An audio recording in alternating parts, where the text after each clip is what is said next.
کھاؤں کہاں چھوڑ کے صدقہ تیرا، اور تیرے قدموں میں جو ہے غیر کا منہ کیا دیکھے، کون نظروں پہ چڑھے دیکھ کے تلوا تیرا۔ کہنے لگے حضور میں نے نہیں جانا، میں یہیں رہوں گا۔ چچا اور باپ نے دیکھا تو کہنے لگے بیٹا تو غلامی چھوڑ کے نہیں جائے گا، تو ملازمت چھوڑ کے بادشاہی میں نہیں جائے گا۔ تو آپ کے والد کو آپ فرمانے لگے ابا جی ذرا 2 گھڑیاں یہاں رہ کے تو دیکھیں، یہاں 2 گھڑیاں رہ کے تو دیکھیں۔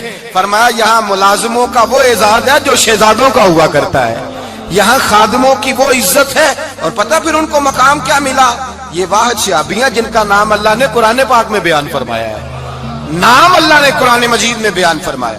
حضور کا اپنے غلاموں کے ساتھ جو تعلق تھا، اپنے ملازموں کے ساتھ جو رشتہ تھا، بڑا آدمی آتا ہے نا، بڑا آدمی تو لوگوں کی سانس سوکھ جاتے ہیں، اٹھ کے ملتے ہیں، بڑا کچھ کرتے ہیں۔ مزدور آتا ہے تو لوگ اوے کہہ کے پکارتے ہیں، ان کو خبر ہی نہیں کہ اس شخص کا اعزاز کتنا ہے۔ حضرت انس بن مالک رضی اللہ تعالیٰ عنہ فرماتے ہیں میں چھوٹا سا تھا، میری اماں مجھے حضور کے گھر چھوڑ گئی، میں نے 10 سال نوکری کی نبی پاک کی۔ کتنے سال بولیے؟ 12ویں دن لوگ کہتے ہیں بس بھائی ختم ہو گیا، اب فرینکنس ہو گئی ہے، اب جو مرضی تیرے ساتھ کریں گے۔ 10 سال نوکری کی میں نے، لیکن جناب انس فرماتے ہیں نبی پاک نے کبھی مجھے اف تک بھی نہیں کہا تھا، اف تک بھی نہیں کہا تھا، اف تک بھی۔ حضور نے بھیجا جاؤ فلاں آدمی کو بلا کر کے لاؤ۔ حضرت انس بن مالک رضی اللہ تعالیٰ عنہ فرماتے ہیں میں بلانے گیا، بچہ تھا چھوٹا سا، رستے میں بچے کھیل رہے تھے تو میں ان کے ساتھ کھیلنے لگا، محو ہو گیا، مجھے پتہ ہی نہ چلا وقت کا۔ حضور نے جب مجھے بھیجا تو فرمایا جلدی جانا اور جلدی آنا، اب مجھے خبر ہی نہیں، بڑی دیر ہو گئی۔ حضور وہاں انتظار کر کر کے خود تشریف لائے، کہتے جب نبی پاک آئے تو میں بچوں کے ساتھ کھیل رہا تھا، حضور نے جب مجھے کھیلتے ہوئے دیکھا، میری اچانک نظر پڑی تو میرے ہوش اڑ گئے۔ حضور نے تو کہا تھا جلدی آنا، اور میں یہاں کھیلنے لگا، یہاں اتنا الجھا کہ مجھے خیال نہیں رہا کس کام آیا ہوں۔ حضرت انس فرماتے ہیں میں ڈرنے لگا، جیسے جیسے حضور قریب آتے میری ٹانگیں کانپتی۔ فرماتے ہیں جب نبی پاک قریب آئے تو قربان جاؤں معصوم آمنہ کے، فرماتے ہیں حضور نے میری گردن پہ تھپکی دی اور حضور نے ہنس کے فرمایا او بھائی لگتا ہے تو کھیل میں گم ہوا ہے تو تجھے یاد ہی نہیں رہا میں نے کس کام بھیجا تھا، تجھے یاد ہی نہیں رہا۔ کہ یا رسول اللہ صلی اللہ علیہ وسلم میں بھول گیا تھا، میں ابھی جاتا ہوں۔ کیا انداز ہے، کیا شفقت ہے، کیا رنگ ہے۔ حضور میں ابھی گیا اور ابھی آیا۔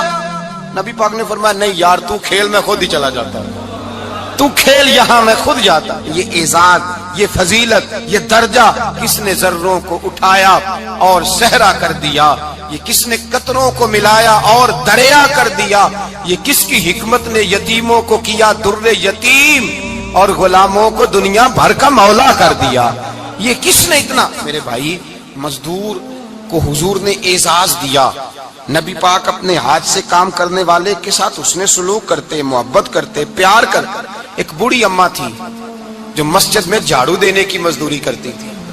کیا کام کرتی تھی؟ دعا کریں اللہ ہم سب کو مسجد کی صفائی کی توفیق عطا فرمائے۔ بوڑھی اماں تھی، مسجد کی صفائی کرتی تھی، نوکری کرتی تھی، بیمار ہو گئی، بخاری شریف میں موجود ہے۔ اللہ کے محبوب صلی اللہ علیہ وسلم روز تیمارداری کرنے جاتے، ایک وقت ایسا آیا کہ دن میں 2 مرتبہ حضور تیمارداری کرنے جاتے۔ ایک شام نبی پاک نے فرمایا اس کا انتقال ہو جائے تو مجھے اطلاع کرنا۔ صحابہ کہتے ہیں رات کے وقت ان کا انتقال ہوا، ٹھنڈ کا موسم تھا، ہم نے حضور کو تکلیف دینا مناسب نہ سمجھا، ہم نے دفن کر دیا۔ سویرے اللہ کے حبیب نے پوچھا تم نے مجھے اطلاع کیوں نہیں دی؟ حضور سردی بڑی تھی۔ کون جاتا ہے مزدوروں کے جنازوں میں؟ کون جاتا ہے مزدوروں کے جنازے میں؟ یہاں تو اب جنازے بھی سیاسی ہو گئے ہیں، اب تو کوئی بہت بڑا امیر آدمی فوت ہو جائے تو وہاں رش ہوتا ہے، وہاں رش ہوتا ہے، غریبوں کا تو جنازہ بھی کوئی نہیں پڑتا۔ حضرت جناب سیدنا ابو ہریرہ رضی اللہ تعالیٰ عنہ فرماتے ہیں حضور نے فرمایا مجھے اطلاع کیوں نہیں دی؟ تمہیں اس کے اعزاز کا نہیں پتا؟ وہ مزدور تھی مسجد میں جھاڑو دیتی تھی، تم نے خبر ہی نہیں دی؟ حضور وصال ہو گیا، فرمایا چلو مجھے بتاؤ قبر کہاں ہے۔ حضور سارا کچھ جانتے ہیں لیکن یہ ساری تمہید اس لیے بیان کی کہ ایک مزدور کی شان واضح ہو جائے۔ فرمایا بتاؤ قبر کہاں ہے؟ صحابہ کہتے ہیں ہم قبر پہ لے گئے تو میرے نبی نے فرمایا صفے بناؤ میں دوبارہ جنازہ پڑھاؤں گا۔ میں دوبارہ جنازہ نہیں ہو سکتا، اس وقت ہو سکتا ہے جب وارث نے نہ پڑھاؤ، پھر دوسرا جنازہ جائز ہے۔ وارث نہ پڑھے تو اس سے پہلے 20 جنازے بھی ہو جائیں تو جب وارث پڑھ لے پھر دوسرا جنازہ نہیں ہو سکتا. حضور نے دوسرا جنازہ اس لیے پڑھا ہے کہ حضور اپنی ساری امت کے وارث ہیں. نبی پاک ساری امت کے وارث ہیں. فرمایا پر بناؤ صفے، میں جنازہ پڑھاتا ہوں. مزدور کو اعزاز دیا، پیار کیا. حضرت عبد الرحمن ابن عوف رضی اللہ تعالیٰ عنہ فرماتے ہیں ایک دن میرا دل کیا تھا کہ میں غریب ہو جاؤں. کیا ہو جاؤں؟ آپ اپنے لیے دعا نہ کریں لیکن حضرت عبد الرحمن ابن عوف کے الفاظ تو دہرائیں. وہ کیا کہہ رہے ہیں کہ میرا دل کرتا تھا میں اللہ. ایک دن میرا، بڑے امیر آدمی تھے نا، صحابہ میں سب سے زیادہ امیر. فرمانے لگے ایک دن میرا دل کیا میں غریب ہو جاؤں، غربت پسند کر لوں. اصل میں غریب کو اپنی شان کا نہیں نہ پتا. اسے جس دن پتہ چل گیا کہ میں غریب کی عظمت کتنی ہے، غریب ہر وقت اپنے آپ کو کوستا ہی رہتا ہے. اور میں اکثر کہتا ہوں کہ یہ بڑے کا قصور نہیں کہ اس نے تجھے چھوٹا جانا ہے، یہ تیرا قصور ہے. تو احساس کمتری میں کیوں مبتلا ہوا؟ تو نے اپنے آپ کو چھوٹا کیوں جانا؟ تو نے اپنے آپ کو کمزور کیوں سمجھا؟ تو نے کیوں سمجھا کہ میں مزدور ہوں تو میری عزت ہی کوئی نہیں، میرا مقام کوئی نہیں؟ کیوں تو نے ایسا سمجھا اپنے لیے؟ حضرت عبد الرحمن، میرے بھائی یاد رکھیں جب غریب کو پتا چلے میری شان کیا ہے، میرے نبی پاک نے فرمایا میں غریبوں کے بیچ آیا ہوں، میں غریبوں میں رہا ہوں، میرے دائیں بائیں غریب رہتے ہیں. اور قیامت کے دن جب میں جنت میں جاؤں گا تو میرے آگے پیچھے غریب لوگ ہی ہوں گے. میں غریبوں کے ساتھ مل کے جنت میں جاؤں گا. حضرت عبد الرحمن ابن عوف کہتے ہیں ایک دن میرا بھی دل کیا تھا. یہ سب سے امیر تھے صحابہ میں، اور حضور نے فرمایا تو پکا جنتی ہے پر سب سے آخر میں جنت میں جائے گا، اس لیے کہ جتنا مال ہے اتنا حساب بھی تو دینا ہے نا، پکے. حضرت عبد الرحمن ابن عوف کہتے ہیں ایک دیہڑے دل کیا تھا کہ میں ماڑا ہوتا، میں غریب ہوتا، میں غریب ہوتا. یہ دل کیا میرا. کہا کس طرح؟ فرمانے لگے ایک مزدور صحابی تھے حضرت سعد انصاری نام تھا، وہ حضور سے ملنے آئے. جب انہوں نے ہاتھ ملایا نا نبی پاک سے تو حضور نے ان کا ہاتھ تھام لیا. غریبوں کمال کر دی میرے مصطفیٰ کریم نے. نبی پاک نے ہاتھ تھاما، حضور نے ہاتھ. آپ کو اس بات کی لذت نہیں آئی شاید. نبی پاک نے ہاتھ تھاما مزدور کا. مزدور کہتا میں نے چھڑانا چاہا تو حضور نے پکڑ لیا دبا کے، اور جب تھام لیا تو میں ٹھہر گیا، میں اپنی قسمت پہ ناز کرنے لگا. حضور نے میرا ہاتھ کھولا. کہتے ہیں ہاتھ پہ چھالے تھے، جگہ جگہ چھالے بنے ہوئے تھے. تو نبی کریم صلی اللہ تعالی علیہ وآلہ وسلم نے ہاتھ کھول کے فرمایا سعد یہ کیا ہوا؟ عرض کی حضور غریب ہوں، بوڑھے ماں باپ ہیں، چھوٹے چھوٹے بچے ہیں، بہن بھائیوں کے حقوق ہیں، بیوی کے منہ میں حلال کا لقمہ دینا ہوتا ہے. یا رسول اللہ پھاوڑا لے کے، کئی لے کے، کدال لے کے، بیلچا لے کے مزدوری کرتا ہوں، میدان میں نکلتا ہوں، صبح سے گیا تھا اب آیا ہوں، ہاتھوں میں نشان پڑ گئے ہیں. حضرت عبد الرحمن ابن عوف فرماتے ہیں جس کے قدم چومنے کو دنیا ترسے، اس رسول نے سر مبارک جھکایا اور غریب کے ہاتھ کو چوم لیا. نبی پاک نے بوسہ دیا اور پھر فرمایا کیا؟ فرمایا یہ وہ ہاتھ ہیں جن سے خدا بھی پیار کرتا ہے، محمد مصطفیٰ بھی محبت فرماتے ہیں. نبی رحمت علیہ السلام نے فرمایا یہ تیرا وہ ہاتھ ہے جس سے اللہ بھی پیار کرتا ہے اور اللہ کا. تو مزدور کو پھر ناز کرنا چاہیے کہ پریشان رہنا چاہیے؟ بولے نا، مزدور کو ناز کرنا چاہیے نا، اس کو اپنا ہاتھ کھول کھول کے دیکھنا چاہیے اور اسے کہنا چاہیے اللہ نے مجھے وہ ہاتھ عطا فرمایا جس سے رب بھی پیار کرتا ہے، مصطفیٰ بھی پیار کرتے ہیں. اسے تو اعزاز سمجھنا چاہیے، فضیلت جاننی چاہیے، اسے تو ناز کرنا چاہیے. اللہ تبارک و تعالیٰ نے مجھے یہ اعزاز دیا ہے. کسان جو کھیتوں میں مزدوری کر رہا ہے، وہ مزدور جو کسی فیکٹری میں گیا ہے، رزق حلال کی تلاش میں نکلا ہے، اسے تو میرے بھائی ناز کرنا چاہیے، اسے تو خوش ہونا چاہیے کہ اللہ نے مجھے یہ فضیلت دی. ترستے ہوئے غریب، جان بوجھ کے اپنے آپ کو پریشان رکھتے ہوئے لوگ اگر جان جائیں کہ فضیلت کیا ہے، عظمت کیا ہے، اور پھر غلام کے ساتھ سلوک کیا کرنا ہے. ایک یہودی کا بیٹا نبی پاک کی خدمت کرتا تھا اکثر. یہودی کا بچہ، وہ بیمار ہو گیا، روز آتا تھا، چھوٹے موٹے کام کرتا تھا، بیمار ہو گیا. حضور نے فرمایا چلو تیمارداری کرنے چلتے ہیں. کس کی؟ جی غلام کی، نوکر کی. یہاں صاحب کہتے ہیں 5000 روپیہ لے جاؤ، وہ بڑے احسان کے ساتھ 5000 روپیہ لے جاؤ اور دے آنا، اور اسے کہنا سر جی پوچھ رہے تھے تیرا کیا حال ہے. وہ بات ختم ہو گئی. حضور بنفس نفیس گئے اور غریب کا گھر تھا. وہ یہودی باہر نکلا جس کا بیٹا بیمار تھا، تو تو کہتا جب دروازے پہ میں نے مسلمانوں کے نبی کو کھڑے دیکھا تو میرے پیروں تلے زمین ہی نکل گئی. میں نے کہا حضور مجھ غریب کی کٹیا میں کیسے آئے؟ پر میں تجھے پتا ہے نا تیرا بچہ میری نوکری کرتا تھا یا کبھی مار ہو گیا میں تیمارداری کرنے آیا ہوں.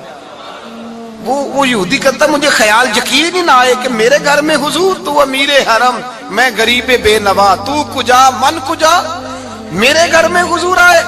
کہتے کہاں ہے ہمارا پیارا؟ حضور وہ لیٹا ہوا ہے.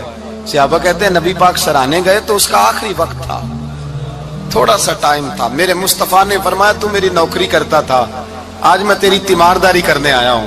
غلاموں سنو, جو رسول اللہ کی نوکری کرے آخری وقت آئے تو اللہ کے رسول پہنچ جایا کرتے ہیں, حضور پہنچ جایا کرتے ہیں. نجم کی ہے خدا آرزو ہے یہی, عاشق زار کی آبرو ہے یہی, موت کے وقت سر ان کے قدموں میں ہو, دید ہوتی رہے دم نکلتا رہے. حضور پہنچ جاتے ہیں. نبی پاک تشریف لائے, بیٹھے سرانے. حضور نے جب اپنا برف سے ٹھنڈا اور کستوری سے زیادہ خوشبو والا ہاتھ اس کے بالوں میں پھیرا, آنکھیں کھولی, حضور نے فرمایا چل کلمہ پڑھ جا, چل میرا کلمہ پڑھ جا. ساری دنیا در رسول پہ آ کے کلمہ پڑھے اور حضور اسے کلمہ پڑھانے گھر تشریف لے گئے. یہ ایک مزدور کو, ایک محنت کرنے والے کو اعزاز دیا. گھر گئے, کلمہ پڑھ لے. اس نے اپنے والد کی طرف دیکھا اور والدہ کی طرف دیکھا, ماں باپ یہودی ہیں, رونے لگے. کہنے لگے بیٹا یہ ہم سے زیادہ بڑھ کر تیرے حق میں خیر خواہ ہے, جیسے کہتے کر لے. اس نے کلمہ پڑھا اور حضور کی گود میں لوٹ پوٹ ہونے لگا. کلمہ پڑھا, روح پرواز کر گئی. شارحین کہتے ہیں جب نبی پاک وہاں سے نکلے تو حضور نے فرمایا اٹھاؤ اس کی میت کو. ماں باپ کہنے لگے کہاں لے جانا ہے؟ فرمایا ہم اپنے طریقے کے مطابق غسل کفن کریں گے, اس لیے کہ جو کلمہ پڑھ جائے پھر وہ میرا ہو جایا کرتا ہے, میرا ہو جایا کرتا ہے. بھائی یاد رکھیں, مزدور کو حضرت ربیعہ بن کعب فرماتے ہیں میں حضور کو وضو کراتا تھا, رات کا وضو میری ذمہ داری تھی, صرف ایک وضو رات کا. ہمارے ہاں تو 25 سال مزدور مزدوری کر کے چلا جاتا ہے, پر وہ مزدور ہی رہتا ہے, وہ مزدور ہے, اس کا کوئی اعزاز نہیں, کوئی اس کے لیے وہ کہتے ہیں اب بابا جی آپ کو کھانسی زیادہ آتی ہے, اپنے بیٹے کو لگا دیں, کسی اور کی ڈیوٹی لگا دیں, اب آپ کام نہیں کر سکتے. 25 سال نوکری کی, ملا کیا؟ حضرت ربیعہ کہتے ہیں میں وضو کراتا تھا رات کا. میرے نبی پاک نے فرمایا شادی کیوں نہیں کرتا؟ تو میں نے کہا یا رسول اللہ نہ میرے پاس حسن ہے, نہ پیسے ہیں, نہ کوئی کاروبار ہے, مجھے کون رشتہ دے گا؟ میرا روپ بھی نہیں تے میرا رنگ بھی نہیں, میں نے یار مناؤن دا ٹانگ بھی نہیں, کون مجھے رشتہ دے گا؟ کہتے حضور خاموش ہو گئے. دوسرا دن آیا تو میں وضو کرانے پہنچا تو نبی پاک نے فرمایا شادی کیوں نہیں کرتا؟ کہتے میں نے کہا حضور کون رشتہ دے گا؟ وہی 3 باتیں دہرائی, نہ پیسے ہیں, نہ حسن ہے, نہ کوئی کاروبار ہے, نہ مکان ہے. فرمایا حضور نے تیسرے دن پھر کہا. جب دوسرا دن ہوا نا تو حضور نے کہا, حضور خاموش ہوئے میرے جواب پر. میں نے کہا یار کتنا بیوقوف ہوں, حضور روز پوچھتے ہیں اور میں جواب ہی نہیں دیتا. کہتے تیسرے دن میں نے ارادہ کیا آج نبی پاک پوچھیں گے تو میں کہوں گا حضور جیسے دل کرتا ویسے ہی کرا دیں. کہتے ہیں تیسرے دن میں گیا, سارا وضو کرا لیا, پر نبی پاک نے پوچھا ہی نہیں.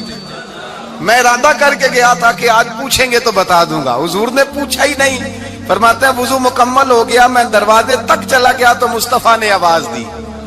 فرمایا واپس پلٹنا, میں پلٹا تو حضور نے فرمایا تو شادی کیوں نہیں کرتا؟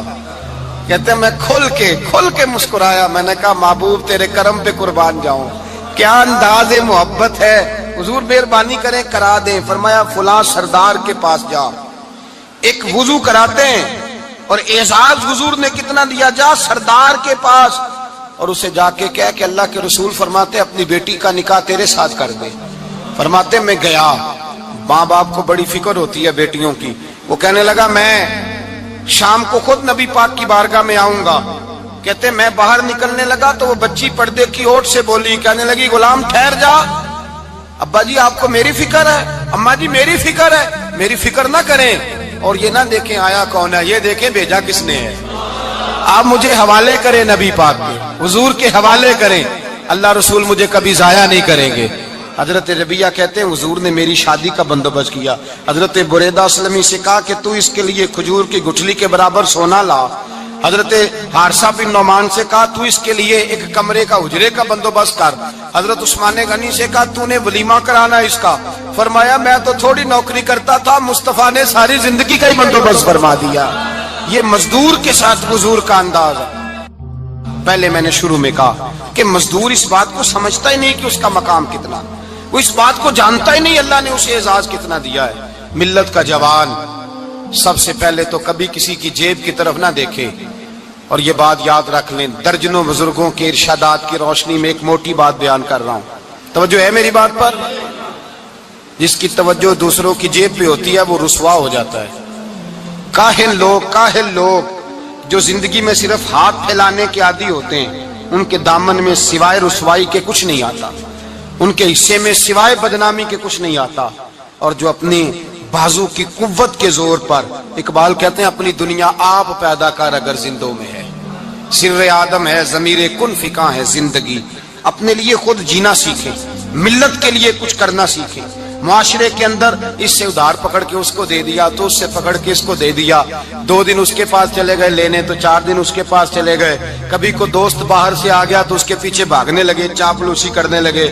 2-4 جوڑوں کی خاطر, ایک موبائل کی خاطر چھوڑیں, اس دھندے سے باہر آئیں. میں نے کہا ایک پیشہ برا ہے, ایک پیشہ, اور وہ ہے ہاتھ پھیلانا. باقی کوئی پیشہ برا نہیں. 18 گھنٹے مزدوری کرو, نکلو باہر, نکلو میدان میں آؤ, جدوجہد کرو, مزدوری کرو جب تیرا ہاتھ مزدوری تک جائے. اور یاد رکھو رزق حلال کھانا ہے اور رزق حلال ہی کھلانا ہے.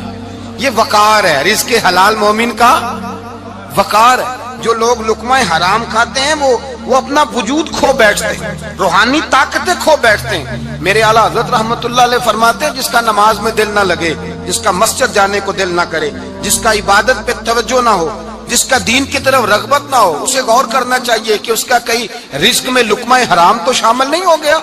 فرمایا جب لقمہ حرام شامل ہوتا ہے تو اللہ تبارک و تعالی معرفت کا نور چھین لیتا ہے, پھر انسان کی زبان سے تاثیر چلی جاتی ہے, پھر اس سے سجدوں کی جو کیفیت ہوتی ہے وہ روٹ جاتی ہے, درود و سلام کے ذائقے نصیب نہیں ہوتے. میرے مصطفیٰ کریم صلی اللہ علیہ وسلم گزر رہے تھے, ایک آدمی دعا مانگ رہا تھا, یا رب یا رب یا رب یا رب کہہ رہا تھا. نبی پاک نے فرمایا یہ قیامت تک بھی دعا مانگے تو اس کی قبول نہیں ہوگی. صحابہ نے کہا حضور آپ تو رحمت للعالمین ہیں اور آپ فرما رہے ہیں اس کی دعا قبول نہیں ہوگی. نبی پاک نے فرمایا اس لیے قبول نہیں ہوگی کہ جو کپڑے پہنے ہیں وہ بھی حرام پیسوں کے ہیں, اور جو اس نے کھایا ہے وہ بھی حرام پیسوں کا ہے, اور جو پیا ہے وہ بھی حرام پیسوں کا ہے. کیسے اس کی التجا اس کی بارگاہ میں قبول ہوگی جب یہ لباس سے لے کر خوراک تک اور خوراک سے لے کر مشروب تک ہر چیز ناجائز پیسے. تو معرفت کا حسن کیسے پیدا ہوگا, فجر میں آنکھ کیسے کھلے گی, قرآن پاک کی طرف دل کیسے جائے جب تیرے اندر رزق حلال جاتا ہے.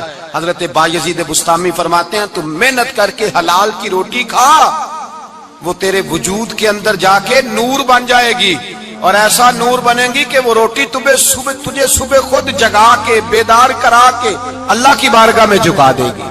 رزق حلال کھائیں, محنت کریں, جدوجہد کریں. حاتم طائی بہت بڑا سخی تھا. کسی شخص نے ایک دن حاتم طائی سے پوچھا کہ تو نے کبھی اپنے سے بھی بڑا سخی دیکھا ہے؟ کہنے لگا ہاں میں نے اپنے شہر کا ایک بابا دیکھا تو مجھ سے بھی زیادہ سخی ہے, مجھ سے بھی زیادہ سخی, مجھ سے بھی زیادہ تھا, تجھ سے زیادہ. کہنے لگے میں نے سارے شہر کی دعوت پکائی, چھوٹے بڑے امیر غریب سارے آئے, دعوت پکائی سارے شہر کی, سب لوگ آئے, ہر آدمی کو میں نے بلایا, علماء کو, ادیبوں کو, شاعروں کو, تاجروں کو, صنعت کاروں کو, سب کو دعوت دی. میں نے سوچا کہ ذرا دیکھوں تو صحیح پلٹ کے کوئی رہ تو نہیں گیا جو آیا نہ ہو. چہرے پہ میں نے نقاب ڈالا اور میں باہر نکلا. ایک ضعیف بزرگ لکڑ آ رہا, جنگل میں لکڑیاں کاٹ رہا ہے. میں اس کے پاس گیا تو میں نے کہا بابا تجھے نہیں پتا آج حاتم طائی کی دعوت ہے, تو نہیں گیا؟ کہنے لگا بیٹا مجھے خبر آئی تھی, اطلاع ملی تھی, پر میں نہیں گیا. تو کیوں نہیں گیا؟ کہنے لگے مجھے ہاتھ کی کمائی کر کے کھانے کا چسکا لگ گیا ہے, مزہ لگ گیا ہے ہاتھ کی کمائی کھانے کا. اب مجھے دوسرے کے دسترخوان پر ذائقہ نصیب, ہمارے معاشرے کا تو المیہ ہے, لوگوں کو لذت ہی دوسرے کے دسترخوان پہ آتی, مفت کی روٹی کا ذائقہ نصیب ہوتا ہے. مجھے اپنے ہاتھ کی کمائی کا ذائقہ لگ گیا ہے, اب میں وہاں نہیں جاتا. کہتے ہیں میں پلٹنے لگا تو بابے نے بلایا, کہنے لگا ادھر آ یار. میں گیا تو اس نے 5 آنے نکالے. کہنے لگا حاتم تائی کا جو بندہ لنگر پکانے والا ہوا نا، یہ 5 آنے اسے دے دینا، حاتم تائی کو ضرورت نہیں میرے پیسوں، تو بڑا امیر آدمی ہے، یہ اس کو دے دینا 5 آنے لنگر والے کو، اور اس کو کہنا بڑے بڑے نیک لوگ آئے ہیں دعوت میں، 5 آنے میرے بھی شامل کر لیں، اور میرے ہاتھ کی کمائی چلو میری بھی روٹی کوئی کھا لے گا، کوئی اچھا آدمی میرے حصے کے میرے دیے ہوئے پیسوں سے لقمہ کھا لے گا تو اجر مل جائے گا۔ حاتم تائی کہتے ہیں میں نے کھینچ کے نقاب اتارا اور بابے کو کہا یار سینے سے لگ جا، میں تو مالدار ہو کے سخی ہوں، تو غریب ہو کے بڑا سخی ہے، تو غریب ہو کے بڑا سخی ہے، تیرے اندر اتنی خودداری عزت نفس۔ میرے بھائی جس کا ہاتھ پھیلا ہوا ہے اس کا سمٹے گا نہیں، جس کا ہاتھ پھیلا ہوا ہے اس کا سمٹے گا نہیں۔ جس آدمی نے، میرے نبی پاک صلی اللہ علیہ وسلم نے فرمایا جس نے اپنی ذات پر سوال کا دروازہ کھول لیا، اس نے اپنے اوپر فقر کا دروازہ کھول لیا۔ سوال کا مجھے دے دو، مجھے دو دو۔ کہ اسلام ایک پیشے کو ناپسند کرتا ہے اور وہ ہے مانگنے کا پیشہ، ہاتھ پھیلانے کا پیشہ، سوال کرنے کا پیشہ، اس کو ناپسند کیا ہے۔ باقی تو میرے حبیب پاک سید عالم صلی اللہ علیہ وسلم نے فرمایا اگر تو محنت کر کے روزی کماتا ہے تو پھر تو معمولی آدمی نہیں، پھر تو اللہ کا محبوب بن گیا ہے، پھر تو محبوب الہی ہو گیا ہے، پھر تو اللہ تبارک و تعالیٰ تجھ سے محبت فرماتا ہے۔ اگر تو محنت کرتا ہے، مشقت کرتا ہے، آگے بڑھتا ہے، روزگار کے لیے نکلتا ہے، پھر تو اللہ کا محبوب ہے۔ نبی کریم علیہ السلام نے مزدور کو جو سب سے بڑا درجہ عطا فرمایا، سب سے بڑا مقام عطا فرمایا، وہ یہ ہے، کسی صحابی نے پوچھا یا رسول اللہ صلی اللہ علیہ وسلم سب سے اچھا کھانا کون سا ہے؟ تو حضور نے فرمایا وہ کھانا جو بندہ اپنے 2 ہاتھوں سے مزدوری کر کے کھاتا ہے، وہ کھانا سب سے اچھا ہے۔ فرمایا اللہ کے نبی حضرت داؤد علیہ السلام اپنے ہاتھوں سے مزدوری کرتے، اور پھر نبی کریم سید عالم صلی اللہ علیہ وسلم نے جو دین ہمیں عطا فرمایا، اس دین کو حضور نے کوئی پنڈتوں اور جوگیوں کا دین نہیں بنایا کہ تم بس غار کے اندر چلے جاؤ اللہ اللہ کرو میری طرف دیکھیے گا، یہ نہیں فرمایا کہ تم بس ٹھیک ہے آ جاؤ مسجد تسبیح پکڑ لو کوئی اور کام نہ کرو، بلکہ حکم دیا ہے کہ کسب معاش کرو، محنت کرو، جد و جہد کرو، ہاتھ ہلاؤ۔ قرآن مجید فرقان حمید نے کہا وَجَعَلْنَا اللَّيْلَ لِبَاسًا، رات تمہاری پردہ پوشی کے لیے بنائی گئی ہے، رات تمہاری پردہ پوشی کے، وَجَعَلْنَا النَّهَارَ مَعَاشًا، اور فرمایا دن تمہارے رزق کمانے کے لیے بنایا گیا، جد و جہد کے لیے۔ حضرت عیسیٰ علیہ السلام کی ایک نوجوان سے ملاقات ہوئی تو فرمایا تو کیا کرتا ہے؟ کہنے لگا میں عبادت کرتا ہوں۔ تو فرمایا کھاتا کہاں سے ہے؟ کہنے لگا میرا بھائی کمائی کرتا ہے تو وہ مجھے اس میں سے حصہ دیتا ہے۔ تو آپ فرمانے لگے پھر تو عبادت گزار نہیں، تیرا وہ بھائی تجھ سے زیادہ عبادت گزار ہے، جو تیرے لیے یہ بندوبست کرتا ہے، جو تجھے یہ جد و جہد کر کے دیتا ہے، وہ تیرے لیے۔ حضرت عمر فاروق رضی اللہ تعالیٰ عنہ نے اپنے دور خلافت میں شوق دلایا صحابہ کو، محنت کرنے کا شوق۔ ہمارے معاشرے کے اندر لوگ دوسرے کی کمائی پر وقت گزارنا چاہتے ہیں، دوسرے کے مال پر نظر رکھتے ہیں، مجھے کچھ سسرال سے مل جائے، کچھ مجھے رشتہ داروں سے مل جائے، کچھ مجھے دوست احباب سے مل جائے، کچھ مجھے باقی جگہوں سے مل جائے۔ لوگ مختلف جگہوں پہ نظر رکھتے ہیں اور مختلف ہیلوں اور بہانوں کے ساتھ دوسرے کا مال ہڑپ کرنے کی کوشش کرتے ہیں۔ میرے حبیب کریم علیہ السلام نے توجہ دلائی صحابہ کو، مزاج عطا فرمایا۔ نبی پاک صلی اللہ تعالیٰ علیہ وآلہ وسلم نے ارشاد فرمایا، حضرت عمر کی بات کر رہا تھا پہلے اس کو مکمل کروں، جناب عمر فاروق رضی اللہ تعالیٰ عنہ نے شوق دلایا صحابہ کو۔ تو ایک دن آپ گزر رہے تھے تو ایک صحابی وہ درخت لگا رہے تھے، اپنے ہاتھ سے درخت لگا رہے تھے، تو حضرت عمر فاروق رضی اللہ تعالیٰ عنہ نے دیکھا تو دیکھ کر فرمانے لگے تجھے مبارک ہو، تجھے فرمایا اللہ تبارک و تعالیٰ تیری عزت بھی بڑھا دے گا اور تیری محتاجی بھی دور فرما دے گا، اس لیے کہ تو محنت کر رہا ہے، تو جد و جہد کر رہا ہے، تو اپنے ہاتھ سے کوشش کر رہا ہے، اللہ تبارک و تعالیٰ تیرا رزق بھی بڑھا دے گا اور اللہ تیری عزت میں بھی اضافہ کرے گا۔ نبی کریم علیہ السلام نے فرمایا عدل کرنے والے بادشاہ کے ساتھ جو آدمی جہاد کے لیے نکلے اس کا دین میں سب سے بڑا درجہ ہے، عدل کرنے والے حکمران کے ساتھ جو جہاد کے لیے نکلے اس کا سب سے بڑا درجہ ہے۔ فرمایا میرا وہ غلام جو صبح سے لے کر شام تک ایک دن رزق حلال کے لیے محنت کرتا ہے، فرمایا ایک پورا سال عدل کرنے والے بادشاہ کے ساتھ جہاد کرنے سے اللہ ایک دیہڑی لگانے والے مزدور کو زیادہ ثواب عطا فرمائے گا، اللہ اسے زیادہ اجر دے گا، اس لیے کہ وہ جد و جہد کر رہا ہے، وہ کوشش کر رہا ہے، میدان عمل میں نکلا ہوا ہے۔ مزدور کو ایک تو کاہلی بڑی ہے، ہر چوتھا نوجوان جس کو ہم دیکھتے ہیں اس کو پوچھتے ہیں تو کیا کرتا ہے، تو کاغذ جمع کرائے باہر جانے کے لیے، تو سالوں بیت گئے، بس وہ نہ کاغذ نکلے نہ صاحب باہر گئے۔ بھائی کوئی کام کر لیں تو کہتے ہیں میرے ابا جی کو 2-4 کروڑ روپیہ دے دیں گے تو کچھ کر لیں گے، اگر نہ دیا تو پھر دیکھیں گے دائیں بائیں۔ اور اس ظلم نے، اس زیادتی نے گناہ کے دروازے کھولے ہیں، لالچ کے دروازے کھولے ہیں، قتل کے دروازے کھولے ہیں۔ اس گناہ نے رشتے ناتے توڑ ڈالے، لوگ کسی کی ذات سے تو پیار کر ہی نہیں رہے، جیب سے محبت ہو رہی ہے۔ لوگ دیکھتے ہیں کہ کون سا ایسا طریقہ اختیار کروں کہ بغیر کمائی کے میرے ہاتھ پیسے آئیں۔ اور خدا کے بندو یاد رکھو، اللہ تبارک و تعالیٰ فرماتے ہیں دنیا تجھے کیا دے سکتی ہے، لوگ تو محتاج ہیں، تو محنت کر اور توجہ میری بارگاہ کی طرف رکھ۔ حضرت عمر فاروق فرماتے ہیں مصطفیٰ کریم صلی اللہ علیہ وسلم نے فرمایا جو توجہ اللہ کی جانب رکھے اور کوشش کے لیے نکل کھڑا ہو، اس طرح پرندہ سویرے بھوکا جاتا ہے شام کو پیٹ بھر کے آتا ہے، اللہ اس بندے کو بھی پیٹ بھر کے روزی عطا فرمائے گا۔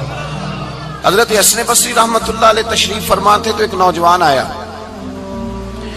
اس نوجوان نے کہا حضرت آج کے بعد میں نے فکر نہیں کرنی کام کاج کی، میں نے نہیں کوئی بھی توجہ کرنی کمانا کیسے ہے کھانا کیسے ہے، میری فکریں دور ہو گئیں۔ فرمایا کیا ہوا؟ کہنے لگا میں آج جنگل میں مزدوری ڈھونڈنے گیا تھا تو میں نے ایک عجیب انداز دیکھا ہے، ایک شیر نے شکار کیا، اس نے کچھ خود کھایا، کچھ اس نے بانٹا، کچھ تھوڑا سا شکار لے کے وہ گیا۔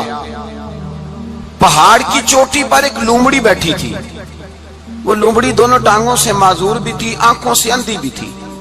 اس شیر نے جا کے اس کے منہ کے اندر وہ شکار ڈالا ہے اور لومڑی نے کھایا ہے۔ کہنے لگا جو رب اندھی اور لنگڑی لومڑی کو پہاڑ پر رزق دے سکتا ہے مجھے بھی دے دے گا، میں نے کوئی کام نہیں کرنا۔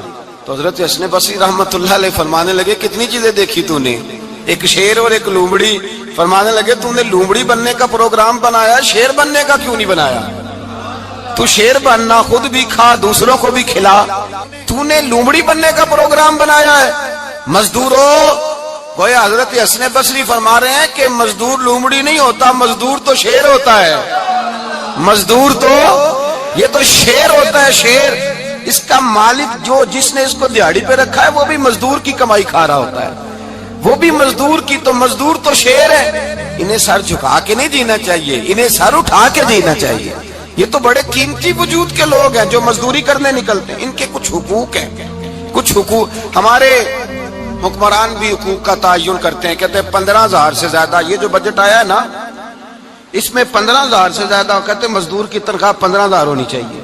کتنی جی 15,000 سے کون سا گھر چلتا ہے؟ ویسے مولویوں کی بھی اتنی ہے، اور میرے خیال ہے کم مولویوں کی 15,000 ہے، 10 کے قریب ہی ہے، اور اس کو بھی کہتے ہیں کہ تو بڑا کھاتا ہے، ارادہ ہے عید کے بعد تجھے چھٹی کرا دی جائے، بڑے خرچے ہیں تیرے مولوی۔ 15,000 روپیہ تنخواہ مزدور کی، گزارا ہوتا ہے؟ آؤ میں تمہیں وہ اس بارگاہ پہ لے جاؤں جس نے سب کو شانیں عطا فرمائی ہے۔ حضرت ابوبکر صدیق رضی اللہ تعالیٰ عنہ خلیفۃ المسلمین بنے، خلیفہ بنے تو سویرے جس رات خلیفہ بنے سویرے سر پہ ٹوکری رکھی، منڈی کی طرف جا رہے ہیں۔ حضرت عمر فاروق رضی اللہ تعالیٰ عنہ مولا علی شیر خدا کو کسی نے بتایا کہ وہ تمہارا خلیفہ تو جا رہا ہے مزدوری کرنے، وہ تو جا رہا ہے کمائی کرنے۔ حضرت علی شیر خدا مولا کائنات جناب فاروق اعظم دونوں نے رستے میں روکا کہ ابو بکر کہاں جا رہے ہو؟ فرمانے لگے کام کرنے جا رہا ہوں، مزدوری کروں گا، منڈی میں جاؤں گا، تجارت کرتا تھا اس کو جاری رکھوں گا، بچوں کا پیٹ بھی تو پالنا ہے۔ اب تمہاری حکومت کے پیچھے بچے تو نہیں نا بھوکے مروا لینے، میں نے کچھ کرنا تو ہے۔ حضرت عمر کہنے لگے چلا آ کے بیٹھ، ہم صحابہ کو اکٹھا کرتے ہیں اور مال غنیمت سے تیرا وظیفہ لگاتے ہیں، آپ کو وظیفہ ملے گا ماہانہ، تو آپ بیٹھ کر کے مسجد میں تو ڈیوٹی کریں۔ بیٹھ گئے، مشاورت ہوئی تو حضرت ابوبکر صدیق رضی اللہ تعالیٰ عنہ پوچھنے لگے جناب بتلائیے آپ کا کتنا وظیفہ لگایا جائے؟ تو ابو بکر صدیق فرمانے لگے اتنا لگا دو جتنی ایک مزدور کی تنخواہ ہوتی ہے۔ تو ایک صحابی بول کے بڑے میٹھے اور دھیمے لہجے میں کہنے لگے ابو بکر اگر تیرا گزارا نہ ہوا تو ابو بکر صدیق فرمانے لگے اگر میرا گزارا نہ ہوا تو میں مزدوروں کی تنخواہوں میں اضافہ کر دوں گا، اگر مزدوروں کے گھر چلنے لگیں گے تو میرا بھی چلے گا، میں ان کی تنخواہیں بڑھاؤں گا صرف اپنی۔ تو مزدور کے حقوق کا تعین کیا۔ سب سے پہلے تو میرے نبی پاک علیہ السلام نے منع فرمایا جس کو مزدوری پر رکھو پہلے اس کے ساتھ اجرت طے کرو۔ حضور صلی اللہ علیہ وسلم نے فرمایا جب تک اجرت واضح نہ ہو جاؤ کسی کو کام پر، جب تک اجرت واضح نہ ہو جائے، مکمل نہ ہو جائے کہ کیا دینا ہے، طے کریں۔ کیا لوگ جو جناب دے دیں گے لے لوں گا، شریعت اس کو پسند نہیں کرتی، محبوب نہیں رکھتی۔ پہلے اس کے ساتھ پہلا حق مزدور کو یہ دیا کہ اس کی اجرت پہلے، بولیے اجرت پہلے اجرت طے ہوگی، یہ پہلا حق ہے۔ اور مزدور کا دوسرا حق کیا بیان کیا میرے نبی پاک نے؟ فرمایا جب، اور یہ ایسی اعلیٰ بات ہے کہ جتنے حقوق لکھنے والے ہیں نا، جتنے بین الاقوامی سطح پر انسانی حقوق کا چارٹر بنانے والے ہیں، وہ کہتے ہیں کہ یہ ایسا نقطہ حضور نے بیان کر دیا ہے کہ اس سے آگے کو بڑھ ہی نہیں سکتا، یہ ایسی بات ہے کہ جس کی شرح بھی کوئی نہیں کر سکتا۔ میرے حبیب کریم علیہ السلام نے فرمایا پہلے طے کرو، اور کیا خوبصورت لفظ ہے، قانون بنا دیا۔ فرمایا جب مزدور مزدوری کر لے تو اس کا پسینہ خشک ہونے سے پہلے اسے ادا کر دینا، اس کا پسینہ خشک ہونے سے پہلے اسے اس کی مزدوری دے دو۔ بیچارے نے محنت کی ہے، اپنے گھر جائے، یہ نہیں کہ اس نے مزدوری کیا تو تم نے کہا نہیں ادھر سے پینٹ صحیح نہیں ہوا، یہ تو لے جا 2000 اور پھر میں تیرا حساب کروں گا، ابھی ذرا میں چیک کرا لوں 2-4 لوگوں کو بلا کر کے، وہ فلاں جگہ سے نا ایک کونا خالی رہ گیا۔ اللہ سے ڈرنا چاہیے، اللہ سے ڈرنا چاہیے۔ اگر اللہ تبارک و تعالی نے 2-1 آدمیوں کو ملازم آپ کا بنا دیا ہے تو پھر خیال ہونا چاہیے۔ ایک صحابی اپنے خادم غلام کو مار رہے تھے تو میرے نبی پاک تشریف لائے، فرمایا کیوں اسے مار رہا ہے؟ حضور غلطیاں بڑی کرتا ہے۔ تو نبی پاک نے فرمایا جتنا تجھے اس پر اختیار ہے نا اس سے کہیں بڑھ کر میرے رب کو تیرے اوپر بڑا اختیار ہے۔ کہا حضور یہ بڑی غلطی کرتا ہے، میں آخر کتنا معاف کروں؟ تو حضور نے فرمایا اتنا معاف کر جتنا میرا رب تجھے معاف فرماتا ہے۔ پتہ ہے تیری صبح سے لے کر شام تک کتنی کوتاہیاں ہیں، درگزر کا حکم دیا۔ پہلا حق یہ دیا مزدوری طے کرو، دوسرا حق یہ دیا پسینہ خشک ہونے سے پہلے ادا کرو، تیسرا حق یہ دیا کہ اس سے درگزر کرو، غلطی ہو جائے تو درگزر کرو۔ تو یا رسول اللہ مزدوری کتنی دیں؟ میرے نبی پاک بخاری مسلم حضور سید عالم صلی اللہ علیہ وسلم نے فرمایا مزدور کا حق بیان کیا نبی پاک نے، اور ایک بات ارشاد فرمائی تو اس کے اندر کئی پہلو، ایک حدیث میں کئی پہلو بیان فرمائے۔ حبیب پاک نے فرمایا جیسا تم کھاتے ہو ویسا ہی اسے کھلانا۔